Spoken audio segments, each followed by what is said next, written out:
I am just really shocked and appalled that one person's experience can now have such a detrimental impact in changing every single trans person's journey going forward.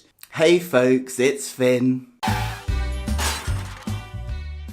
Welcome back folks, lovely to see you. Folks, this week's video is a pretty serious topic from me because I really need to talk about the recent case concerning Keira Bell and the Tavistock Centre, which has changed the way that trans people will be treated going forward in terms of hormone blockers and will really set transgender rights backwards. And in today's video, I want to talk about why I have such an issue with this case. I want to talk about my own personal experience as a trans person going through this process and why I have issues with what's happening. And also I want to share a message for our transgender young people going forward. But before we get stuck in, for anyone who is new to my content, a very big welcome. My name is Finn, and here on this channel I share motivational and inspirational content around gender transition, LGBT life and mental health. So if you're enjoying my content, I would love it if you would subscribe. It's really easy, you just hit that big red button below that says subscribe, and if you tick the notification bell, you'll also be notified when I upload anything new. So if you haven't heard what's happened, this is a very, very brief synopsis. A young woman called Keira Bell, who is now 23, was living as a man. She identified as transgender and as male.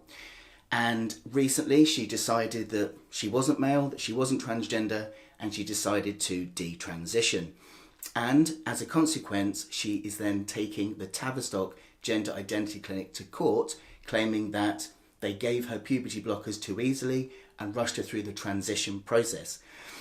This court case was heard this week, and shockingly, the court decided in her favour. They decided that the outcome of this was that largely any young person under the age of 16 would likely not be able to consent to puberty blockers. NHS England has responded by now saying that any young person who is on the waiting list for endocrinology to get puberty blockers will have their referral paused. Any young person already on blockers will have their medication taken into review in due course. And going forward, anybody who wants to have puberty blockers will have to go through a court to gain permission from a court in order to be prescribed. It's been a pretty devastating week for transgender people. Understandably, this is causing a huge amount of distress for young people. Waiting lists to get into a clinic are already hugely long. At the moment, with the pandemic happening, that's added extra time to the waiting lists. People's mental health is at risk here, and this really cannot be overstated how devastating a blow this is. Now, I have a number of issues with this case. The way it's been presented in the media is as if going to a gender clinic is as easy as booking a doctor's appointment, which it isn't. It also presents as if puberty blockers are just given out willy-nilly, like Smart is. And it also presents the idea that clinics are actively encouraging young people to decide to transition. As a transgender person myself, I can vouch for the fact that that does not happen. I have been through this process. It is not a quick process. The waiting lists to even be seen by a clinic are huge. Then when you get to a clinic, there are lots and lots of assessments by therapists and clinicians before they'll give you any medical treatment, whether that's cross-sex hormones, puberty blockers, or surgery. There is a huge backlog and waiting time, and nobody ever in that process was telling me that I was transgender. It always felt in that process that it was up to me to prove that I was transgender, never for a therapist to affirm that I was. This is my experience, and this is the experience of every single transgender person that I know. So how on earth did Keira Bell get so far into her transition before realising that she wasn't transgender? That is a very, very good question. Now, let's look at what happened with Keira Bell, because this case has been talked about in terms of puberty blockers. But actually, it isn't just about puberty blockers. Keira Bell not only had puberty blockers, she went on to have cross-sex hormones, testosterone, and then she went on to have top surgery. And now let's guide you through what would have happened for Keira Bell. She would have had a period of time where she thought she was transgender, likely coming out as male. She would have had to get a referral to a gender identity clinic because she was under the age of 16. That would have been the Tavistock. That would have taken time. So in that time, just in the time it takes to be referred, she would have had a period of time perhaps living as male, experimenting, seeing how that felt. Then when she got to the Tavistock, she would have had meetings with therapists and clinicians to assess if she was really transgender and if identifying as male and going through transition was right for her. And the first port of call with that would be hormone blockers, because nobody wants to do anything for a young person that's not reversible. So she would have been given hormone blockers to pause her puberty so that she didn't go through the distress of her body changing. Then, after a period of time in realising that that was right for her, she then went on to be prescribed cross-sex hormones, which is testosterone. To get this, she would have had to have gone through more assessments again. Then, the process of testosterone puts you through a puberty. Now, the changes on testosterone are pretty profound, but they don't happen overnight. The biggest profound changes happen in the first year and then continue happening for a few years after that. So think about it. Keira Bell has had hormone blockers. She's been identifying as male. She started testosterone. On testosterone, her voice would have broken. She'll have a male voice. Her body shape will have changed to a more male shape. She will have grown hair on her body and on her face. And in none of that did she ever stop and think, this isn't me. Now, looking at my own journey, when I came out, the little things that started to happen, like being called he, being called Finn, affirmed my gender. Then when I went through the hormone changes and I saw a male face appearing, that affirmed my gender. Surely, if you weren't really male, seeing a male face appear in a mirror would be distressing and you'd stop. But Keira Bell didn't stop. She went on to have top surgery as well, which would have required even more assessments and the huge scary deal of going through surgery, and yet she still didn't change her mind then. It was only after all that she then decided that actually she wasn't male, she wasn't transgender, and she wanted to detransition and live as female. So in this vast period of time of all these different assessments and different changes she went through, there would have been ample opportunity for her to realise that it wasn't right for her and to stop. None of that was rushed. It was a long period of time. So how on earth did she get as far as she did before realising that it wasn't right for her? Well, that is a question that only Keira Bell can answer, and she has answered it in saying that she just was pushed through and set on a course that she didn't feel she could stop. I have my own opinions, and this is my own opinion. It must have been that back when she started, Keira was convinced that she was transgender and that she was convinced she was male. And that because she was convinced, she was convincing to the people assessing her. And then later down the line, for some reason, she began questioning this and realised she was female and not transgender. And then rather than taking responsibility, she instead chose to blame the Tavistock. Now, I absolutely agree that there needs to be an inquiry as to how Keira managed to convince people she was trans, how Keira managed to get so far in her transition before she realised. There absolutely needs to be an inquiry into this. But to then listen to her case and decide that all transgender people's pathways have to be changed because of her makes no logical sense. Now, I know that the anti-trans lobby would have people believe that there are lots of people detransitioning. There aren't. There are a small number of people that get into their transition and then for some reason or another realise it isn't right for them and then decide to detransition. But they are few in number compared to the vast amount of people like myself who go on to fully transition and live happy, healthy, wholesome lives. And then we have the issue with puberty blockers and the way they were presented in court. Now, the court presented puberty blockers as a dangerous experiment on trans people. And when people talk about puberty blockers, a lot of the truth gets left out. Yes, the use of puberty blockers for transgender people is relatively new. However, puberty blockers themselves are not new. They've been used for lots of time on lots of people who go through early puberty. The use of them in trans people is for a different reason. It is to pause puberty.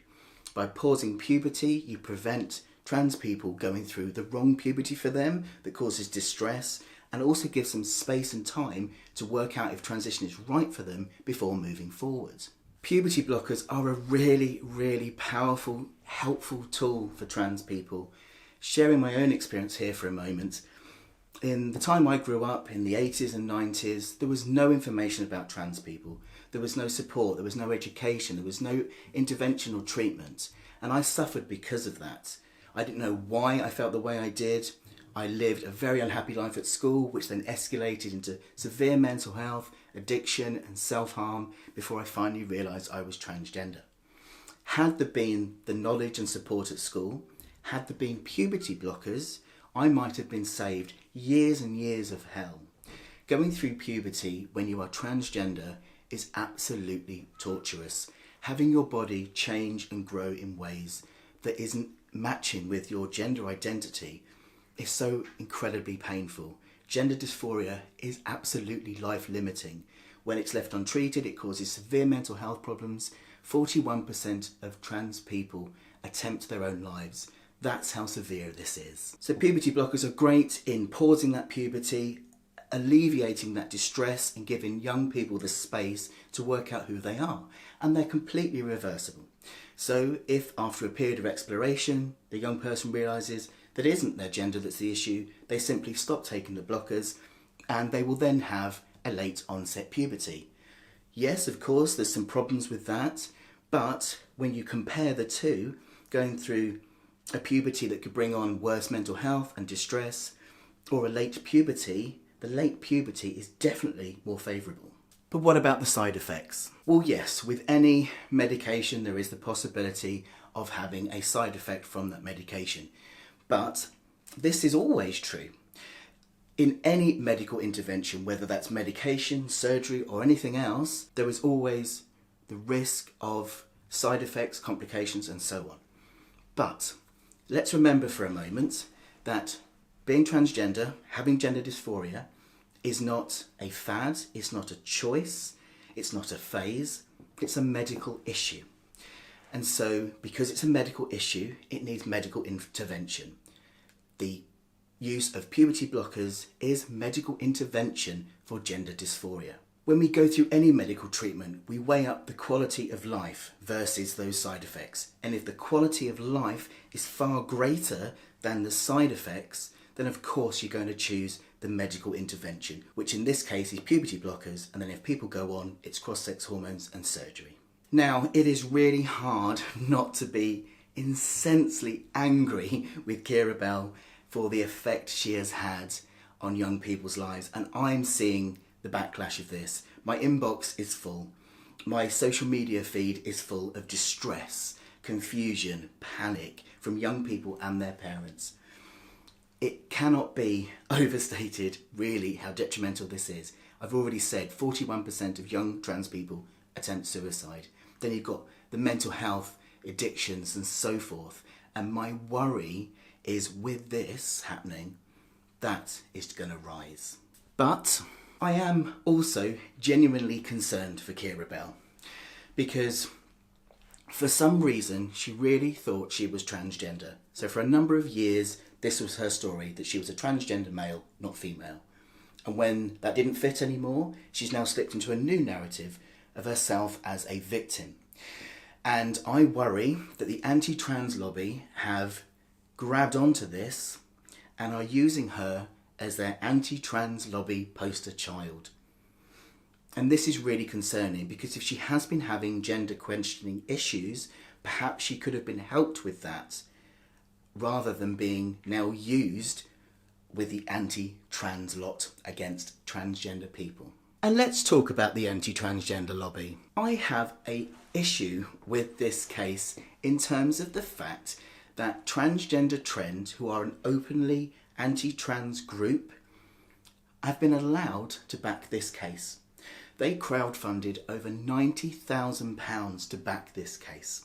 Is it right that an openly anti-trans group are allowed to be involved with a case of a protected minority group as transgender people?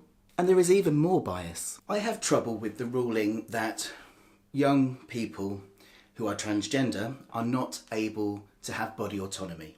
Now, at the moment, any young person under the age of 16 has something called Gillick competence, which was created in the 80s to give young people autonomy over their bodies. So without their parental consent, they could access contraception, the pill, and abortion, for example. And with this ruling, it is almost as if the court is saying that young people can achieve Gillick competence and have body autonomy unless they're transgender. And exploring the issue of body autonomy even further, let's look, for example, how under 16s can have body autonomy and choose to have an abortion without their parents' consent. What about cases where people have gone on to regret an abortion or to have side effects and complications for that abortion? Yes, there's been inquiries into those, but they didn't stop abortions for everyone under the age of 16. So why, when one trans person regrets their transition, does the court then decide to change the transition process for every single trans person going forward? A lot to think about. For me, this case is mixed up in a lot of misinformation, misrepresentation, and discrimination of transgender people and transgender lives and transgender medical treatment. And I'm really hoping that this appeal will get allowed so that all of this can come to light. I am now appealing to anyone who can help with this to really help to raise awareness of this issue, whether that's trans people or our incredibly kind transgender allies. I will put some links in the description below where you can find more details about this case and the implications, and some things you can do as well, like contacting your MP, sharing information from reputable sources, not from the transgender lobby who are picking and choosing what they're sharing, and sharing stuff that's very much full of misinformation and misrepresentation. Share this video with your MP. You know, whatever you can do to raise awareness, we'll be so grateful for. And now this message is for my transgender young siblings out there. I know that in this video I've painted a pretty bleak picture, and I'm not gonna lie, this is really devastating news.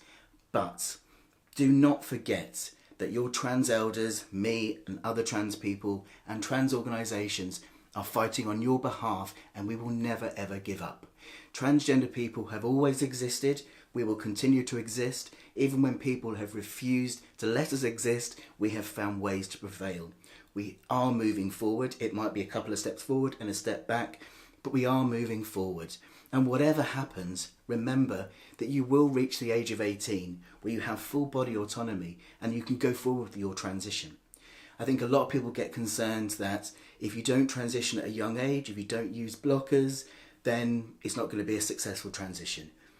Puberty blockers are not the only way to transition. There are lots of people who transition much later in life and it is still successful.